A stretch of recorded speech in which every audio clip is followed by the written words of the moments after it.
I'm Thinking of Ending Things is acclaimed writer-director Charlie Kaufman's first film since 2015's Oscar-nominated stop-motion romance Anomalisa. Certainly fans of his earlier work like Synecdoche, New York, Eternal Sunshine of the Spotless Mind, Adaptation, and Being John Malkovich have been eagerly anticipating his return. I'm Thinking of Ending Things, which landed on Netflix on Friday, plays around with many familiar Kaufman concepts like dual identities, dream-like realities, and frustrated, lonely men and the women they hope will save them. But even though one would never call any one of Kaufman's films simple or direct, I'm Thinking of Ending Things might be his most purposefully inscrutable work.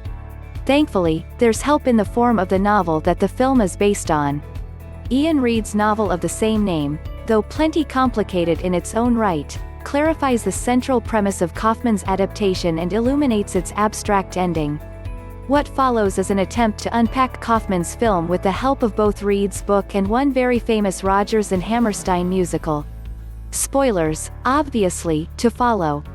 It's all in the name. The biggest hint about what, exactly, is going on in both the book and the film comes in the title.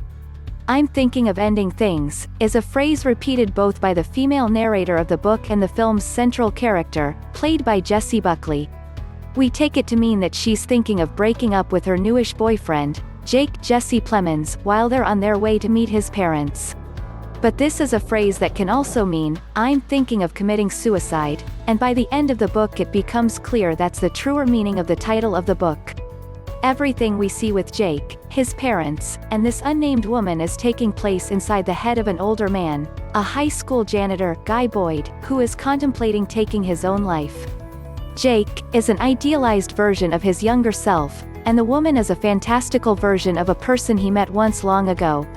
Jake, the custodian, appears to suffer from some mental health issues exacerbated by a lifetime of extreme loneliness. He spends the novel and film daydreaming a scenario that maybe could have changed his life and set him down a happier path. This revelation isn't very obvious in the film, but the book's narration, which up until the final pages had been taking place inside this woman's head and in the first person, very clearly switches from I to we. It's Jake. It was Jake, Reid writes. We're in here together. All of us. And the girl. She. He. We. Me. There are clues that this was coming throughout both the book and the film, if you know what to look for, including the moment when the woman sees a photo of Jake as a kid and it looks just like her. Wait, so was she ever real? In both the final pages of the book and the conclusion of the movie, we get something approximating the truth of Jake's relationship with this young woman.